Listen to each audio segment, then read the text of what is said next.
सन्माननीय व्यासपीठ आणि आपण सगळे बंधू भगिनी, आजचा हा कार्यक्रम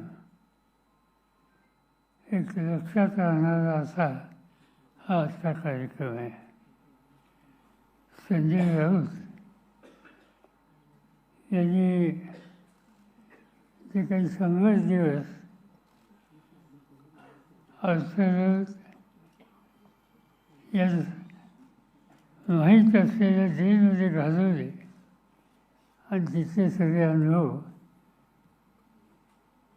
लिखित स्वरूपामध्ये आपल्या सगळ्यांच्या समोर मांडले.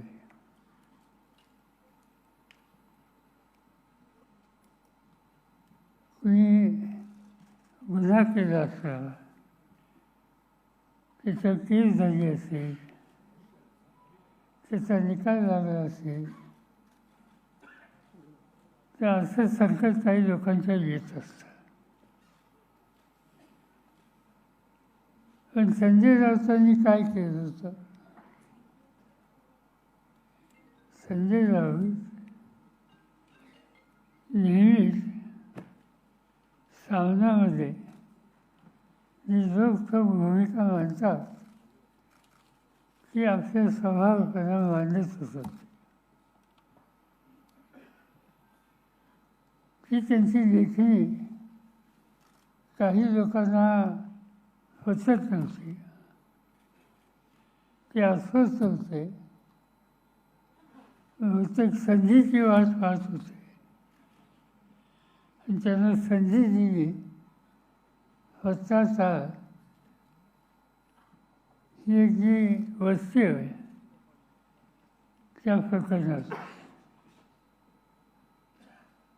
वस्ताताईमध्ये कष्ट करणारे मध्यमवर्गीय लोक राहत होते आणि त्यांच्या निवाऱ्याचा काही प्रश्न निर्माण झाला त्या चालकऱ्यांना खरं घरं मिळावी अशा प्रकारची मागणी त्यांच्याकडे होती आणि ते पोचले संजय राऊतांच्याकडे. आणि त्याच्यामध्ये संधी मिळाली की त्यांच्या नेहमीच्या लिखाणामुळे जे दुखावलेले होते त्या शासकीय यंत्रणेला यांचं योगदान या प्रकरणात अधिक आहे.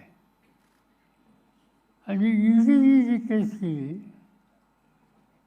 त्याच्यामध्ये संजय राऊतांचा यत्किंचितही संबंध नसताना त्याच्यामध्ये त्यांना गुंतवण्याच्या संबंधीची जिचा अन्याय होतो, अत्याचार आहे, त्याच्या विरुद्ध सामना उभा राहतो आणि ते काम अखंडपणाने त्यांचं चालू होतं. शासकीय यंत्रणेमध्ये जिथं भ्रष्टाचार आहे त्या भ्रष्टाचाराच्या विरुद्ध ते नेहमीच येतात याची कल्पना आपल्या सर्वांना आहे. आणि मुंबईमध्ये महाराष्ट्रामध्ये काही लोक चुकीचं काम करतात हे माहीत असताना त्यांच्या संबंधीची कारवाई होत नव्हती. संजय राऊतांनी खासदार म्हणून देशाच्या प्रमुखांना या संबंधीचं पत्र लिहिलं आणि जे लोक शासकीय यंत्रणा यांच्याशी भ्रष्टाचाराच्या मार्गानं संबंध ठेवतात अशा लोकांच्या मार्फत पैसे कसे गोळा केले जातात याचं सविस्तर लिखाण त्यांनी केंद्र सरकारला कळवलं. त्याच्यामध्ये जवळपास 30-35 लोक असे होते, कंपन्या अशा होत्या की ज्यांच्याकडून पैसे काढले गेले आणि ती रक्कम 58 कोटीच्या आसपास होती. आणि ही माहिती संजय राऊतांच्याकडे आल्याच्या नंतर त्यांनी देशाच्या प्रमुख लोकांना लिखित स्वरूपात दिली. त्याचा परिणाम एकच झाला, कारवाई झाली नाही, त्यांना आज जावं लागलं.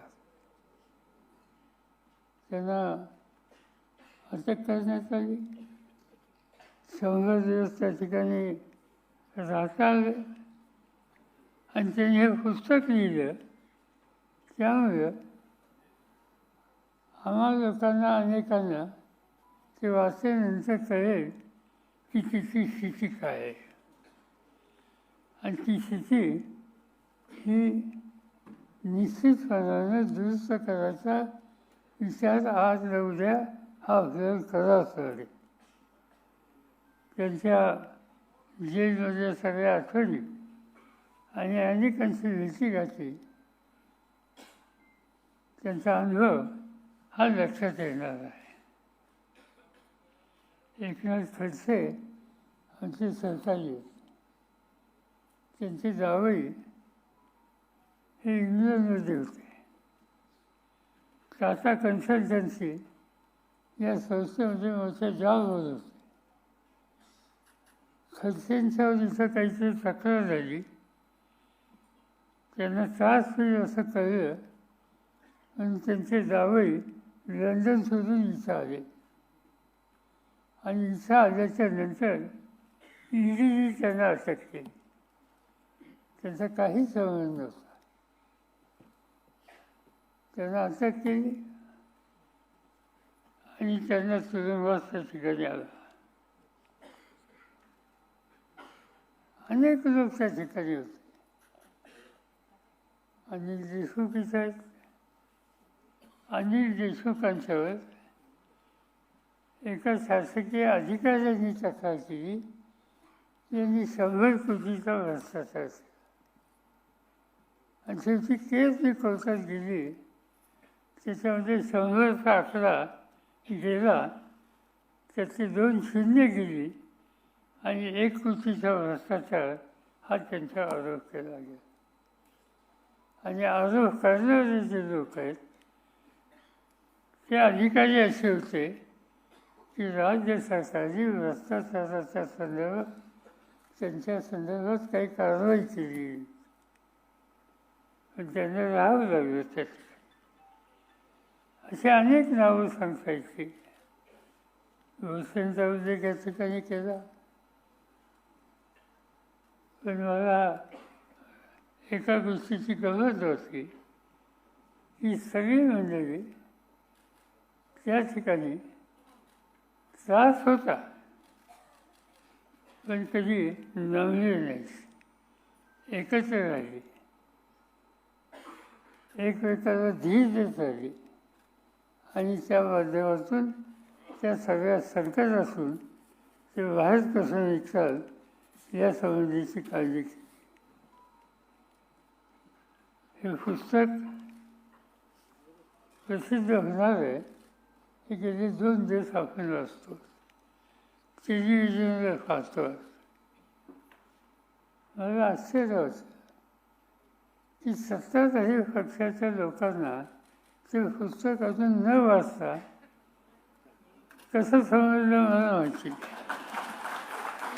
आणि प्रचंड टीका त्या पुस्तकावर आणि राऊतांसाठी गेले 2 दिवस आपण या ठिकाणी पाहतो. कुणी सांगितलं की मी बाल साहित्य वाचत नाही, कोणी आणखीन काही सांगितलं. अनेक मतं त्या ठिकाणी लिहिलेली आहे. मी हे जे पुस्तक लिहिलं आणि त्याच्यातून जी माहिती येते ती बघितल्याच्यानंतर एकंदर सत्तेचा गैरवापर कसा होतो याचं उत्तम लिखाण या पुस्तकाच्या माध्यमातून महाराष्ट्राच्या जनतेच्या समोर आलेली आहे. ईडी ही जी यंत्रणा आहे ती कशी वागते याचं उत्तम लिखाण या पुस्तकामध्ये आहे. मला आठवत आहे केंद्र सरकारच्या मंत्रिमंडळात त्यावेळी होतो.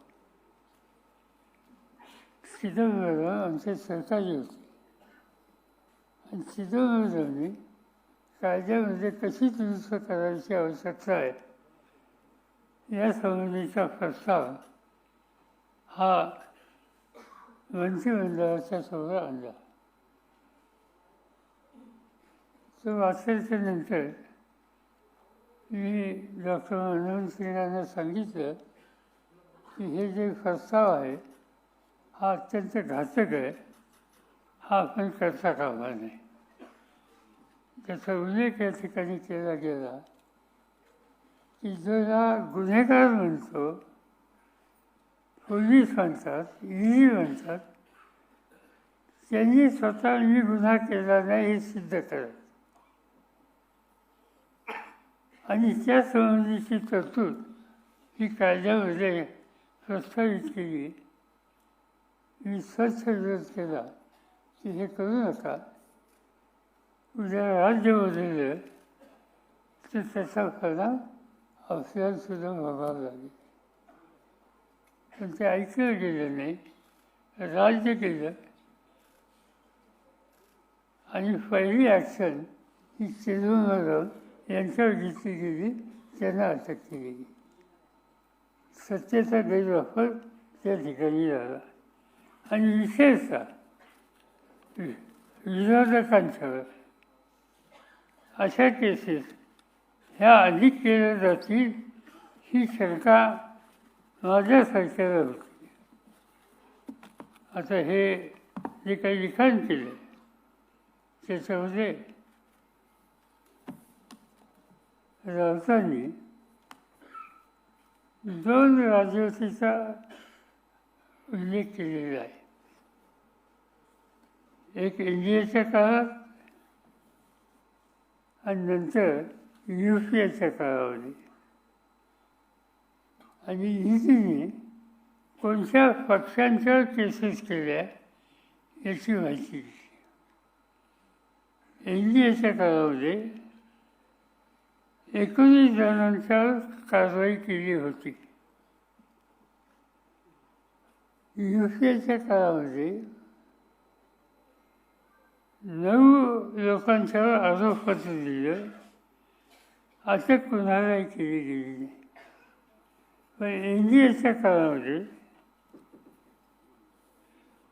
काँग्रेस, TMC, राष्ट्रवादी काँग्रेस, शिवसेना, द्रमुक, DMK, बिजू जनता दल, RJD, बसपा, समाजवादी पार्टी, TDP, आप, मार्क्सवादी कम्युनिस्ट पार्टी, नॅशनल कॉन्फरन्स, अण्णा द्रमुक, मनसे, TRS एवढ्या पक्षाच्या नेत्यांच्यावर चौकशा करून केसेस करण्यात आले. याचा अर्थ देशाचं संबंध आपण हे तुम्ही उद्ध्वस्त करायचं या कायद्याच्या माध्यमातून हा निकाल या ठिकाणी घेतलेला होता.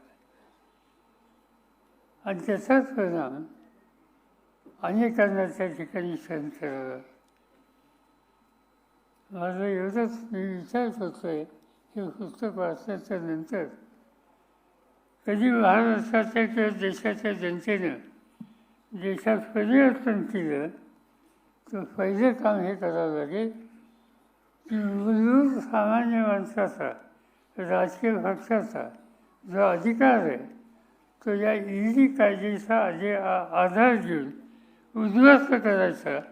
जी काही तरतूद कायद्यामध्ये झालेली आहे ती तातडीने बदलली पाहिजे आणि त्यासाठी काय करावं लागेल ते करणं याच्यामध्ये आम्हा लोकांना लक्ष द्यायची आवश्यकता आहे. आणि म्हणून हे पुस्तक जे कोणी वाचतील त्याचे अर्थात राज्यकर्ते जे असतील त्यांनी याच्याकडे गांभीर्यानं बघायची गरज आहे. राज्य येतं जातं, निवडणुका जिंकतात हारतात, पण न्यायव्यवस्था ही लोकांच्या समोर आदर्श अशी असली पाहिजे. ती व्यवस्था ईडी सारख्यांच्या हातात दिलेल्या शक्तीमुळे जर आपला निर्णय घेण्याच्यासाठी इच्छा असून सुद्धा मर्यादा येत असतील तर किती बदलाची आवश्यकता आहे याची खात्री ही आपल्या सगळ्यांना पाहिजे. माझ्या मते राऊतांनी हे फार मोठं काम केलं हे पुस्तक लिहून, आणि त्याच्यामुळं विचार करणारे लोक, माझी खात्री आहे की याच्यात दुरुस्ती करण्याची जी आवश्यकता आहे, सत्तेचा गैरवापर हा सतत केला जातो, की जी संधी राज्यकर्त्यांना आपण दिली ती संधी त्याच्यातून मुक्त होण्याचं काम हे करण्याच्याबद्दलचा विचार करावा लागेल. आणि राऊतांच्या ह्या पुस्तकामध्ये आणि विशेषतः आता सांगण्यात आलं की इंग्लिश आणि हिंदीमध्ये सुद्धा करणार आहेत, त्याचा परिणाम निश्चित जो लोकप्रतिनिधी असतील, लोकशाहीच्या संबंधीची आस्था ज्यांना आहे ते लोक त्याचा विचार करतील. त्या कामामध्ये तुमची माझी सगळ्यांची जबाबदारी आहे की अशांच्या पाठीशी उभं राहिलं आणि हे काम जर केलं तर माझी खात्री आहे की संजय राऊतांनी जे लिखाण केलं ते खऱ्या अर्थानं फलदायी ठरलं असा निष्कर्ष काढता येईल. एवढंच या ठिकाणी सांगतो. माझे 2 शब्द सोड.